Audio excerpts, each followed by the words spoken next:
questions. Dale, through your Driven to Give program in partnership with Nationwide Children's Hospital, you've got a special program going on this weekend with your patient champion. Can you just tell us a little bit about that? Yeah, we have Aiden on the 8-year-old Aiden on the passenger side of the car. He's going to be our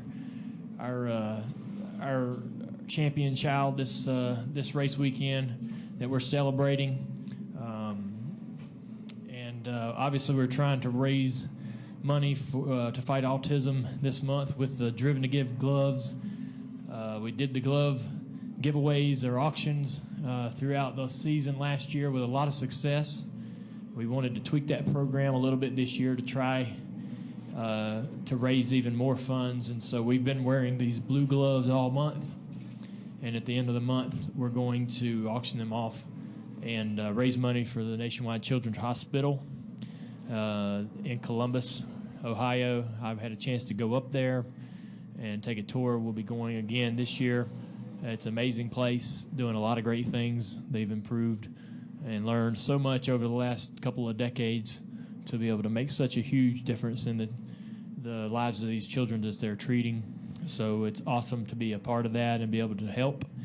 And that's how we're doing it this year. I think we're going to have 4 months that we focus on this year, where we'll wear different colored gloves and have a champion child that we'll have on the car at some of those events throughout the year, raising money for different causes, different illnesses.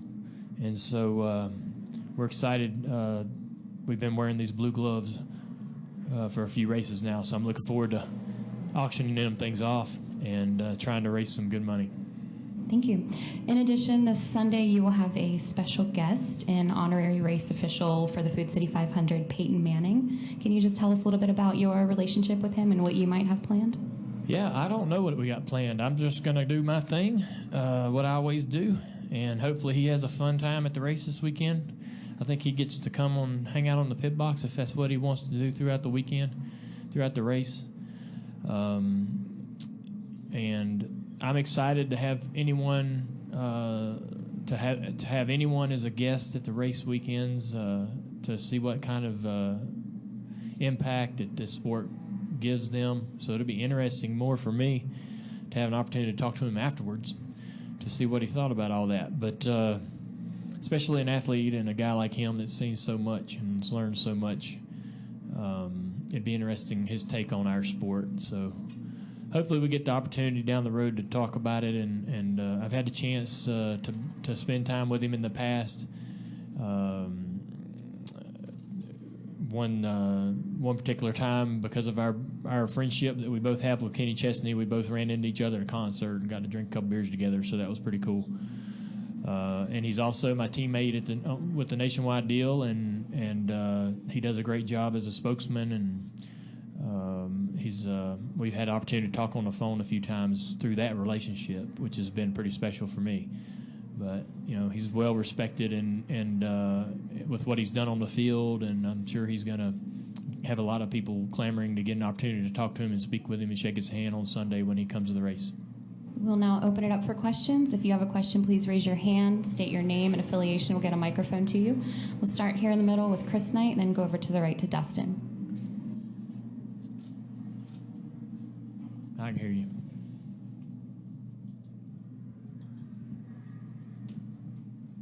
Trends.com. Dale, you're not running the NASCAR Xfinity Series Dash for Cash race this weekend, but next weekend at Richmond you are.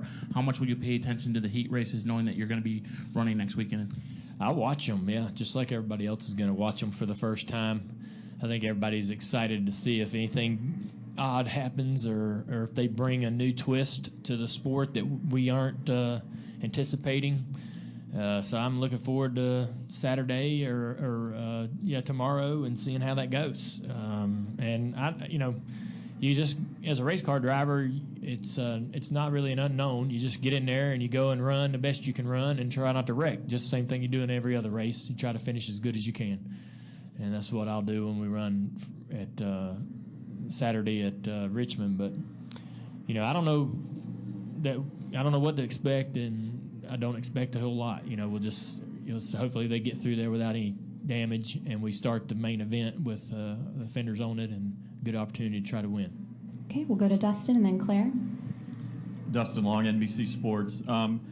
You've seen a teammate, in his final race have a chance for the championship last year. You're going to be with Peyton, who ended his career in a memorable way. And just this week, Kobe Bryant, while it wasn't the best of seasons, ended his career on a memorable night. You likely will get the opportunity to choose when your last race will be. When you see what some of these guys have done, what does it mean, and how important is it to have that lasting image? Because there are a lot of drivers, as you well know, in this sport that never knew when their last race was, never had that success, and kind of faded away. You may not. You may be one of the ones that don't have that, have a more memorable finish. Yeah, I mean, I think that if you get that memorable moment on that last effort, that last race, and whatever it is, if you get that moment, it's a definite plus. But I don't think that people are gonna, 10 years from now, are gonna remember the last game where Kobe put 60 points up. People are gonna remember the championships. They're gonna compare him to other people that won championships. You got a lot of guys in boxing. Sugar Ray Leonard, I believe, lost his last 2 matches, but nobody remembers that. They think about the championships that he won and the matches that he had with Hagler and so forth. If you're a boxing fan, those are the things that you concentrate on when you think about the greats. A lot of the, Ali didn't have the best last few fights, but people don't even really remember that. So I don't know if it's critical that you have that great last race or go out on top. I mean, it's awesome if you can. A lot of guys love it so much that they don't know how to go out when maybe they should, or maybe they financially can't and have to keep competing. Maybe it's good for them to continue to compete to support their family. So I hope, I've always said, I hope I get to make the choice on how I want to end my career, and hopefully it's not decided for me. And when that time comes, I'll handle it however I need to handle it and run as hard as I can run. As long as I'm in good cars, I'll have a great shot at it. I don't see how my ability is going to wane and not give me that opportunity that Jeff had, or as long as I'm in Hendrick stuff till the end of my career, I'm going to have a shot at doing well. So hopefully that's the choice I get to make, like you say. Next question from Claire, and then we'll go over to Stan. Claire Belang, Sirius XM NASCAR Radio. I did a segment last night on pit stops and down to 10-plus seconds and, not putting all the lug nuts on. Drivers feeling different on vibrations. Some of them don't pay a lot of attention. Some are really spooked by it and come in early. Can you talk about your philosophy on that? And you as a driver even paid that much attention to how many lugs they have on? Shit, man, hell no. I don't want to know. It's freaky, man. For me, I'm one of the guys who's freaked out by it. I wish I could not care when the wheels are shaking, but you do. I've had a few come off, and it never ends well. And so I don't want any to come off, And I want to, when we have a loose wheel, we lose a lap. A lot of track time, we spend a lot of time trying to get back on the lead lap in these races where we have those loose wheels, and it just really delays the ability to run good and can hinder the results of the races. But from the seat of the car, when I have a loose wheel, I get really upset about it. I mean, it's in the ones that I've had, they tend to continue to shake worse and worse and worse, and that tells you that it's working its way off the car. And there's no way to know when that thing's going to come off or until it does. I've had wheels that I thought weren't that bad that came off the car. And then I've had wheels that shook like crazy that I never would have thought would have made it to the next pit stop. So it's just hard. There's no way, history, if you have a lot of wheels that are loose in your career, there's no real way to understand exactly what you're dealing with when it happens. And you don't know whether they tried to put 5 on and only got 4, or they tried to put 4 on and only got 3, or if they only got 1. You don't know. But it freaks me out. And I was blown away that NASCAR quit officiating that aspect. I could not believe that was the choice that they made. But that's the world we live in. So there's not enough officials today to revert. So it's a knot that can't be retied, and we'll just have to try to do the best we can as drivers, not to end up in the fence. Okay, Ms. Stan? Stan Creekmore with RPMTonight.com, Dale. What's the one question you have yet to ask Peyton Manning that you really would love to ask? And what's the one thing you'd really like to tell him that he hasn't asked you yet? I don't know. I haven't really thought that much about it. We're not that good of friends. Shoot. I don't know. What's he think about the Redskins would be a question I'd like to ask him. Why did he never play for them? I think the question will be after he, it'd be fun to get 5 minutes with him after the race weekend to see what he thought about our sport. I'm sure he's seen it and tuned in and maybe been to a race or two we don't know about, but this is Bristol, so it'd be awesome to hear what he thinks about our race at Bristol. And I'm very proud of this event and tell people all the time to come get tickets and watch this race, and this is where you need to go if you want to get hooked. And so I'm interested in really what he thinks about our race after we're done here, and maybe I'll get the opportunity to get that information from him. Okay, we'll take a question here in the back and then come up to the front. Casey Getz, WCYB. Dale, are you this week, Bristol Motor Speedway, they're going to sell your banana mayonnaise sandwiches, I think give some proceeds to charity. Can you talk about, are you surprised how much this took off when you posted that picture last week? Yeah, we're still open for donations at DaleJuniorSandwich.com, and we're up to $45,000 from the fans. We got another additional $50 from Hellman's and myself, so that's $145,000 to Blessings in a Backpack. And it's awesome that tracks are participating and anyone donating however they want to donate. That's a great thing. It was a lot of people. I guess it's important to say that the whole thing was completely organic. I was sitting there bored with little time on my hands in between taking some pictures at a Hellman's photo shoot, and they always have me make this sandwich at the photo shoots, and it was laying there. It was a prop. They were sort of preparing for a picture, and I took a picture of it and tweeted it. I had no idea that was going to take off like it did. But the thing is like 25% of the country knew exactly what I was talking about, and the rest were completely disgusted. And so it got a lot of attention, and I think the disgust really is what drove the tweet viral.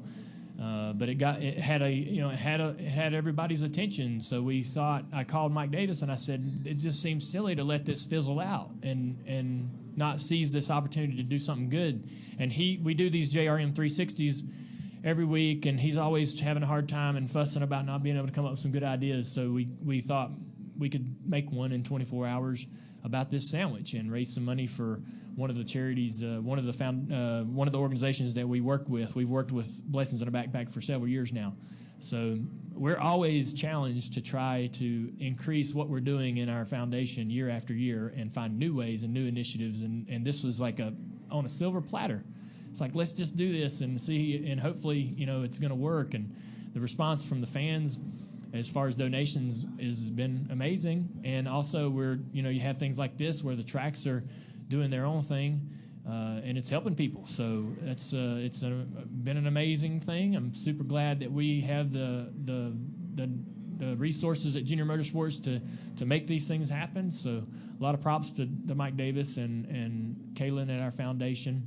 Kaylin's my niece. She runs the foundation, and so it's a good thing. It's something we can be very excited about and very happy about. Next question over here on your far right, and then we have time for one more in the back.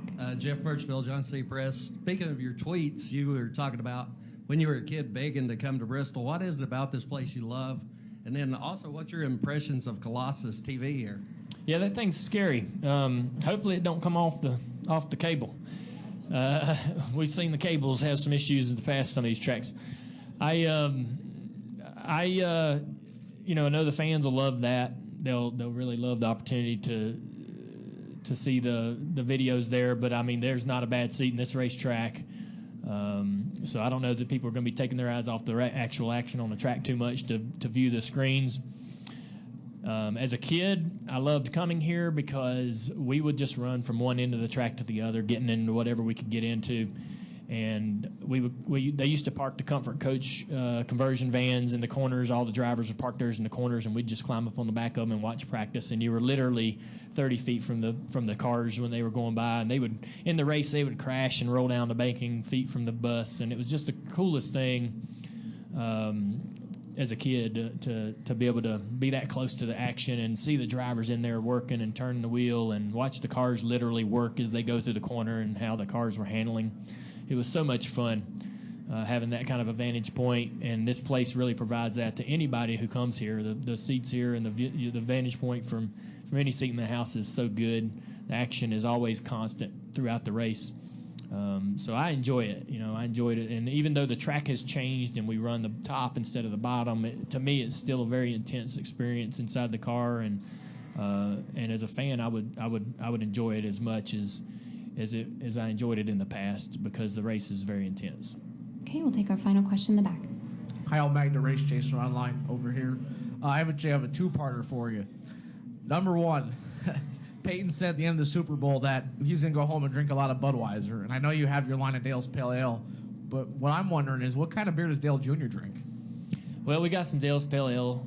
They're a partner at the Junior Motorsports race team.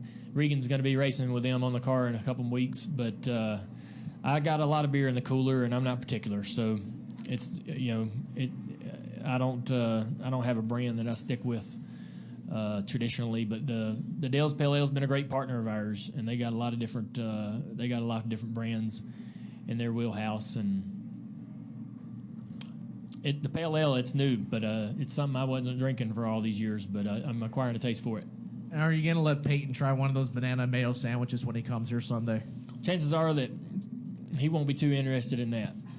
But he can donate at DaleJuniorSandwich.com like all the rest. Thank you, guys. Have a good week.